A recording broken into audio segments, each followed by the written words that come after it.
나라 돌아가는 정책적인 의견 대립으로 교인들에게 큰 갈등이 있고 교회가 싸우고 헤어지고 그런 경험하지 않았을 겁니다.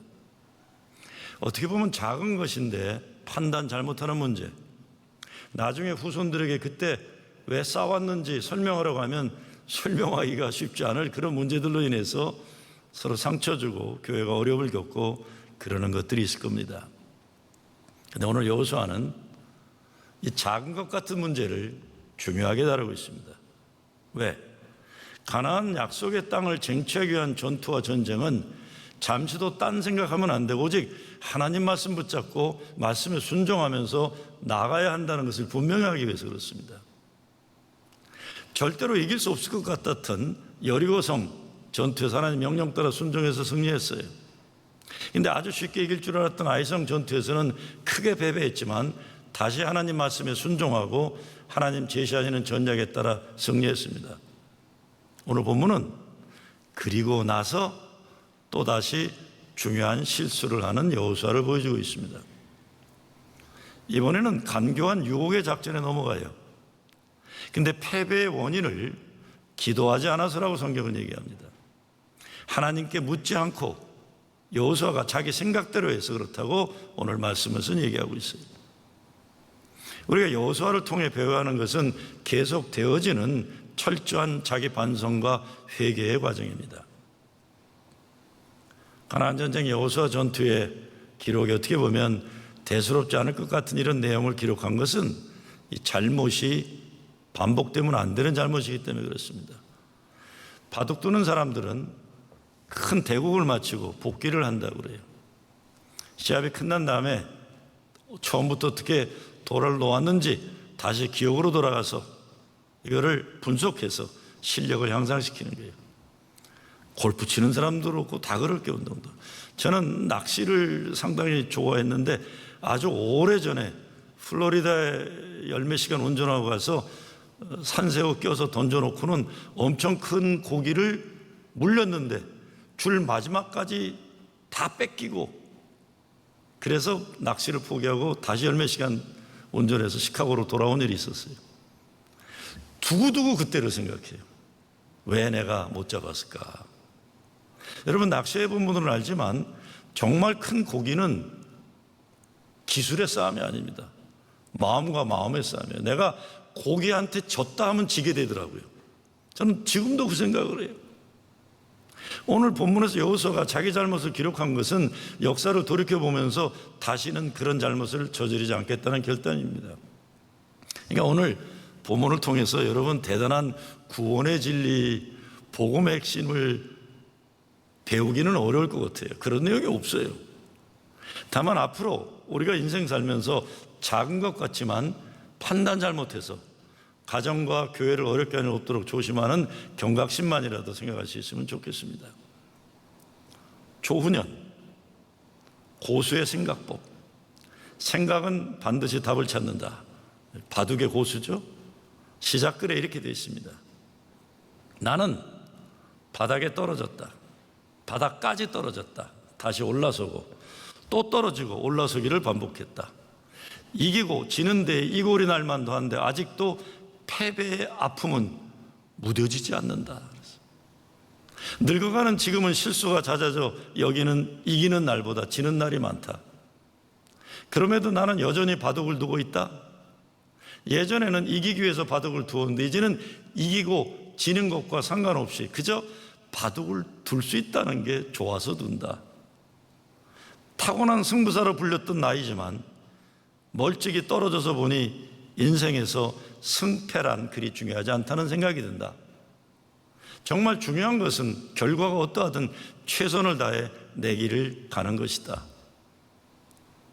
죽을 힘에 다해 싸웠다면 그것으로 우리는 이긴 것이다. 알겠어요? 저는 구약 성경을 읽을 때 많이 감동받는 부분이 성경에 나오는 믿음의 인물들이 아주 잘해서 승리하고 복받고 그러는 장면이 아닙니다. 실수하고 실패하면서 다시 또다시 하나님 은혜로 일어나고 또 일어나는 인생의 끈질긴 인생길 가는 그 모습들이 감동이에요. 그 솔로몬보다는 다윗이 마음에 와닿아요. 야곱의 이야기가 가슴 짠해요. 사도 바울의 간증을 통해 감동받습니다. 신약에 와서 거의 실수하는 일이 없었던 사도 요한보다 계속 못나게 실수하고 또 하는 베드로가 저는 좋아요. 조은현이 정말 중요한 것은 결과가 어떠하든지 최선을 다해서 내 갈 길을 가는 것이다. 죽을 힘을 다해 싸웠다면 그것을 우리는 이기는 것이다. 이런 말 들으면 위로가 돼요. 며칠 전 제 페이스북에 이제는 80 중반에 이르신 선배 어른의 글이 하나 올라왔어요. 20여 년 전에 아주 어려운 일을 당하시고는 그동안 거의 사람도 잘 만나지 않던 어른인데 올해 들어서 작은 글들을 자꾸 올리세요. 제가 그 어른 아주 어려울 때 찾아뵌 적이 있어요. 그분은 이제 성령운동 하시고 이렇게 교회 부흥운동 누구라 하면 대부분 아는 분들 큰 교회 목회를 하신 분이세요. 근데 저는 그분이 목회를 크게 할 때 사회 참여하고 뭐 사회 정의한다, 통일운동한다 이런 거였어요. 사람들이 저를 다 비난하고 그럴 때도 그 어른은 신기하게 저를 찾으셔갖고 야, 너는 내가 하는 쪽으로 와야 되는데 왜 그쪽에 있냐 맨날 그러신 분이 있어요. 그래서 자기가 뭐 교회 세미나 같은 거 오라고 그래갖고 저한테 훈련해주고 이런 제 인간관계에서 제 장인 어른의 제자였기 때문에 저한테 특별히 잘해주던 분이세요.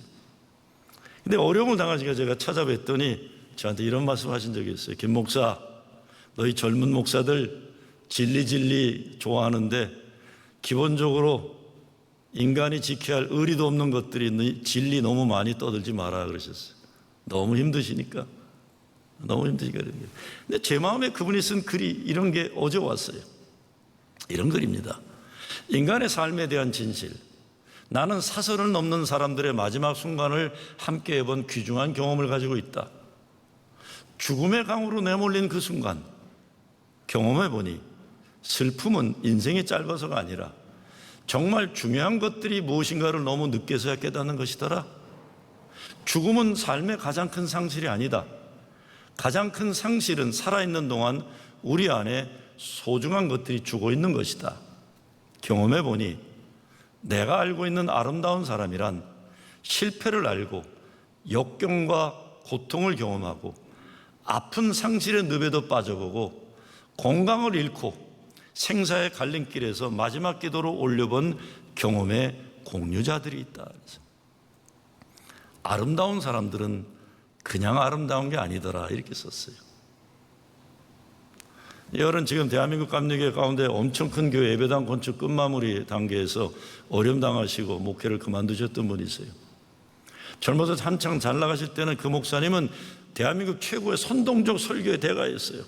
특히 그 산상 집회를 할 때는 마이크가 그 보통 비싼 마이크가 아닌데 그분이 마이크를 잡으면 와 이렇게 울려가지고 특히 그 목사 사모 뭐 이런 집회하면 어려운 길을 왔습니다. 못 올 길을 왔습니다.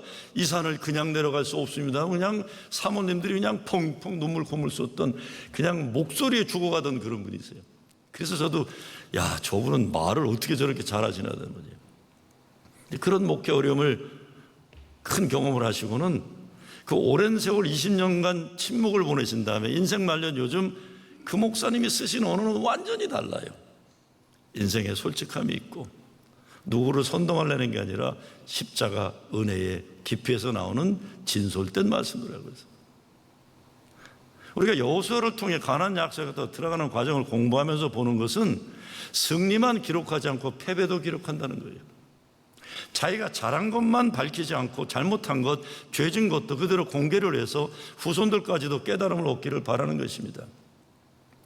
지고 이기는 것보다 중요한 것은 하나님 약속 믿고 주어진 가나안 정복의 길을 가는 그 자체가 중요한 것이기 때문에 그렇습니다.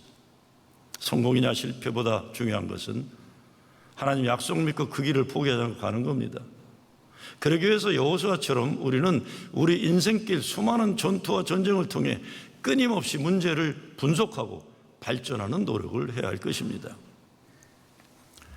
도시 문제를 분석하는 이론 가운데 브로큰 글래스 티어리란 말이 있어요. 브로큰 글래스 티어리. 어느 집 유리창이 깨졌는데 고치지 않고 깨진 유리창을 그냥 놔두면 사람들이 지나가면서 저 집 유리창은 깨져도 된다고 생각하고 이 인간 저 인간 돌 던져서 다른 유리창도 깨는 거예요. 그래서 유리창이 깨지면 빨리 깨야 한다는 이론이에요. 마찬가지로 쓰레기가 버려진 구석에 쓰레기를 치지 않고 그냥 놔두면 사람들이 이곳에는 쓰레기를 버려도 된다고 생각해서 이 사람도 버리고 저 사람도 버리게 되고 그것은 완전히 동네 쓰레기장이 되는 것입니다. 사람도 그렇잖아요. 우리 살다 보면 한 사람을 놓고 그 사람에게 그래도 된다고 생각하면 사람들이 계속 그래요. 그러면 안 되는 건데도요. 그러는 게 계속 반복해서 그러는 게 그래도 되는 줄 알아요. 저 사람한테는 그래도 된다 생각하는 거예요. 처음에는 유리창 하나 깨졌던 것이 나중에는 그 건물이 못 쓰게 되고 건물이 못 쓰게 되면 그 버려진 건물이 각종 범죄의 온상이 됩니다. 빨리 유리창을 고치고 쓰레기를 쳐버려야 나중에 동네 쓰레기통, 동네 아이들 돌팔매 던져서 유리창 깨는 재미 보는 집신세 나가서 범죄의 소굴이 되지 않는다는 겁니다. 오늘 말씀에서 여호수아를 통해 생각하는 것은 끊임없이 자기들의 문제를 정직하게 돌아보고 회개하고 발전하는 길을 전진해 가는 거예요. 아무리 작은 죄라도 즉시 정리하고 다시 시작하고 자기들 공동체 어떤 문제가 생각하면 왜 그런 것인지 하나님의 뜻으로 돌이켜보므로 늘 새로운 믿음과 결단으로 가나안 약속의 땅을 향해 가는 겁니다. 인간은 모두 실수합니다. 하나님은 완전한 사람을 쓰지 않는다는 말이 있어요. 왜? 완전한 사람이 없다는 말입니다. 정도의 차이일 뿐이지 실패도 수없이 우리는 많이 합니다. 죄도 짓습니다. 그러나 반복해서 더 큰 실수와 실패를 거듭하지 않고 실수와 실패를 거울 삼아 일어나는 것, 발전해야 하는 것이 인간의 건강한 모습입니다. 그렇지 않으면 처음에는 유리창 하나 깨지는 것 같은 작은 문제가 나중에는 집안 망하게 되고 교회 무너뜨리고 나라를 망치는 문제가 될 겁니다. 성경을 읽다 보면 뭐 이런 시시한 내용까지 기록했을까? 대수롭지 않게 여기는 내용들이 많이 나옵니다. 근데 그것들은 모두 수천 년 이스라엘 민족 역사에서 깨달은 가르침들이에요. 귀한 가르침들입니다. 때로는 아프고 부끄러운 경험을 통해서 때로는 철저하게 무너지고 버려진 경험을 통해서 다시 하나님 말씀 기억하고 하나님 말씀 순종하면서 일어나고 또 일어나고 결국 하나님 이루시는 승리를 이루는 것입니다. 오늘 말씀 보면 이스라엘 백성들이 기브온 거민들의 속임수에 넘어가는 실수를 저질러요. 그리 대단한 잘못도 아닌 것 같은데 왜 여호수아와 그 백성들이 속아 넘어간 이 사건을 그렇게 중요하게 여겼을까? 다음 주에 우리 10장을 보겠지만 모든 일에 있어서 철저하게 가나안으로 가는 길에는 말씀에만 순종해야 된다는 것을 긴장감과 위기의식을 주는 겁니다. 이런 작은 실수 같은 사건도 소홀히 다루지 않고 분명히 정리하고 넘어가라. 그렇지 않으면 가나안 약속의 축복이 흔들릴 위험에 놓이게 된다는 경고입니다. 그런데 우리 인생 돌이켜보면 아주 작은 것 같은데 평생 후회하는 일 많습니다. 그때 내가 왜 그랬을까? 평생 마음에 담고 속지 않은 부끄러움, 죄, 아픔이 있어요. 꼭 잘못한 것이 아니더라도 사랑한다는 말 한마디 왜 못했을까? 나는 왜 그때 그 사람에게 그렇게 모질게 말을 함부로 했을까? 괜찮다. 쳐나가다 그래도 내게 너는 가장 귀한 존재란다. 괜찮다. 왜 위로의 말을 못 해줬을까? 아버지 감사합니다. 어머니가 기도하지 않았으면 내가 어떻게 여기까지 왔겠어요? 왜 그런 말씀 못 드렸을까? 두고 아프도록 후회되는 말 한마디 몸짓 우린 가지고 살아갑니다. 이미 늦어서 후회해도 소용없는 일은 얼마나 많습니까? 왜 하나님은 광야를 지나온 사랑하는 자기의 백성에게 가나안 땅으로 들어가기 전에 이리도 철저히 가르치려 하셨을까요? 그래야만 하나님 잊어먹지 않고 우상숭배에 빠지지 않기 때문입니다. 오늘 본문을 보면 속이기를 작정하고 찾아오는 사람들이 있어요. 치밀하게 계획하고 와요. 우리 개인이나 가정이나 교회에도 이런 변장을 하고 찾아오는 사탄마귀의 유혹이 있는 것입니다. 속이는 사람들이 어떤 모습으로 다가옵니까? 어떤 때 우리가 잘 속습니까? 외모에 잘 속아요. 말이 그럴듯하면 잘 속아요. 오늘 본문에서도 기본 사람들이 멀리서 여행길 떠난 여행자처럼 구멍난 옷 입고 오고, 빵도 곰팡이 쓴 빵 가지고 오고, 그게 사람들이 불쌍한 마음이 철철 넘치게 만드는 거예요. 목소리도 믿음직하고 호흡도 멀쩡하고 교회 권사도 되고 장로도 되고 목사라고 하면 넘어가는 거예요. 교회에서 종교적인 언어 고상하게 잘 쓰고 얼굴이 호해서 멀쩡해 보고 몸짓이 거룩해 보이면 잘 속는 거예요. 그리고 기본 사람들이 이용한 속임수가 여호사를 칭찬한 것입니다. 칭찬한 거예요. 전쟁에 이기고 나니까 우쭐했는지 몰라요. 그러지 말았어야 되는 거예요. 자신감에 들떠 있을 때 그들이 찾아와서 칭찬하니까 넘어가 버렸어요. 그리고 그 사람들이 신앙이 있는 것처럼 위장하고 달려왔을 때 속아버렸어요. 그게 9절 말씀입니다. 그들이 여호수아에게 대답하되 종들은 당신의 하나님 여호와의 이름을 인하여 심히 먼 지방에서 왔사오니 이는 우리가 그의 명성과 그가 애굽에서 행하신 모든 일을 들으며. 남자들은 잘났다고 칭찬하면 간을 빼주고 여자들은 예쁘다고 하면 정신줄을 놓아버린다는 이런 말이 있어요. 이게 농담이면서도 어느 정도 근거가 있는 얘기겠죠. 오래전에 갤럽 조사에 의하면 한국 사람들이 자기 평가에서 허용이 많다가 한국 사람 80%였어요. 그리고 감정적이다가 70%였어요. 여호수아도 전쟁 몇 번 승리하더니 외국 사람들이 찾아와서 칭찬을 하니까 넘어간 거예요. 정신 차려야 합니다. 우리 자신들도 교회 생활 오래 했다고, 성경 공부 좀 했다고, 나 자신이 교회에서 열심히 했다고, 내가 참으로 하나님의 말씀에 순종하는데 착각하는 일 없어야 돼요. 그리고 자기가 의롭고 스스로 잘난 것처럼 높이는 일 없어야 돼요. 오직하면 하나님이, 예수님이 주여 주여 떠드는 자마다 하나님 나라에 들어가는 것이 아니라 하나님의 말씀을 행하는 자라 한다고 하셨겠어요? 내가 나를 속일 수도 있습니다. 내 목소리가 그럴듯하고 내 호대가 멀쩡하고 내가 교회에서 이런 직분도 가지고 있고 하니까 내가 잘하고 있다고 외형적인 것으로 만족해하면 큰일 나는 거예요. 큰일 나는 거죠. 저는 그래도 행복한 목회를 하는 사람입니다. 작고 큰 어려움이 없지 않지만 목회 지난날 행복했어요. 이것이 가능한 것은 그동안 하나님께서 제가 못나고 모자라는 목사니까 훌륭한 장로님들을 모실 수 있도록 저를 도우셨어요.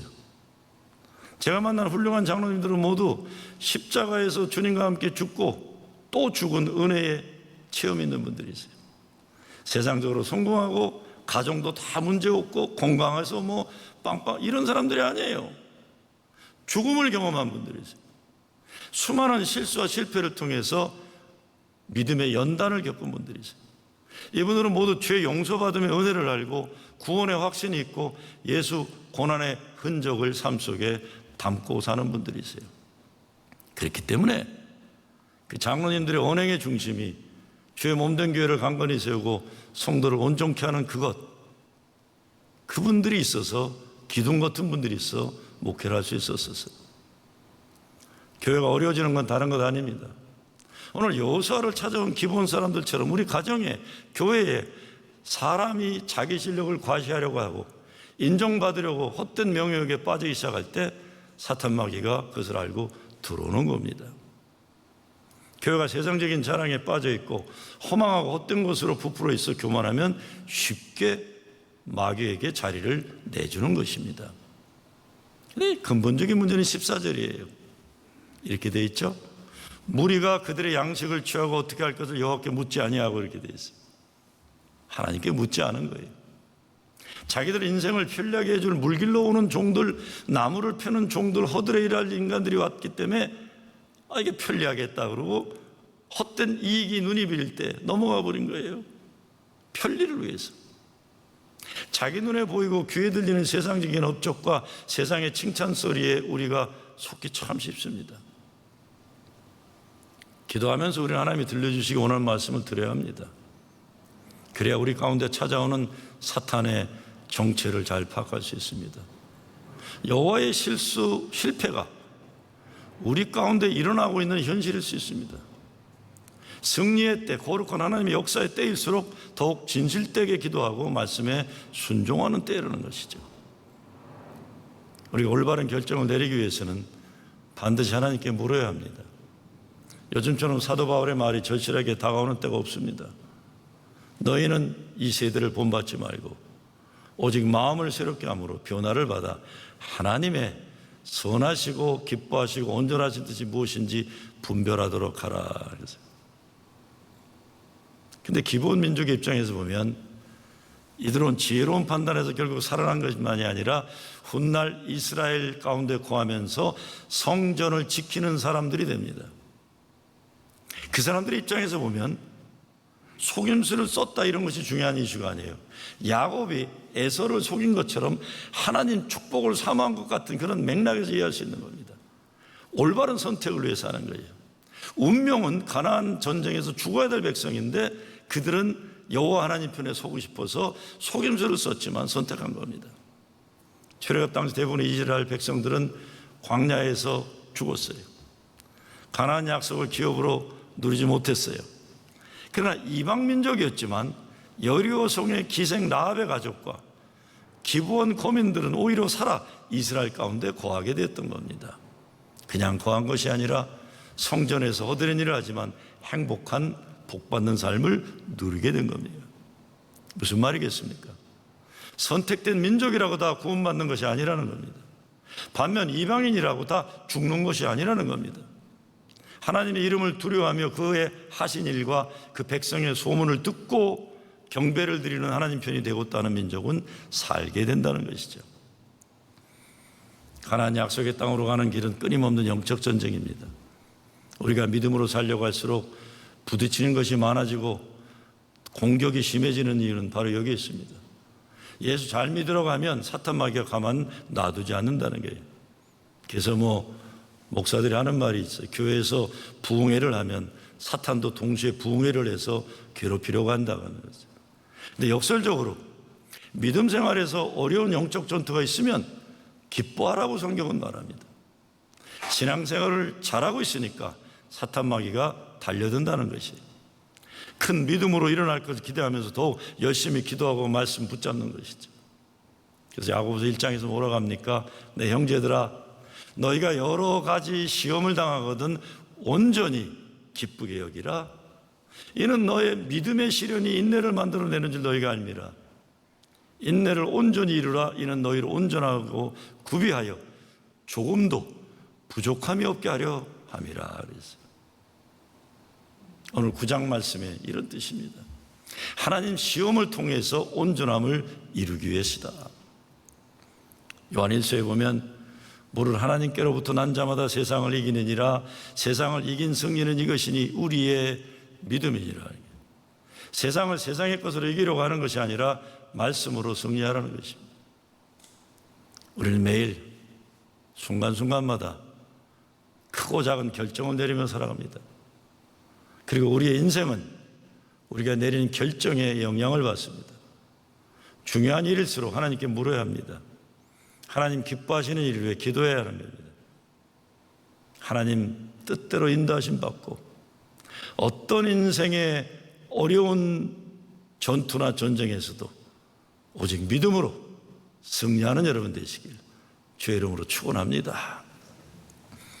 아버지 하나님, 믿음으로, 말씀으로, 기도로 우리 삶의 모든 것을 분별하고 이겨내게 하여 주시옵소서. 예수 그리스도의 이름으로 기도드리옵나이다.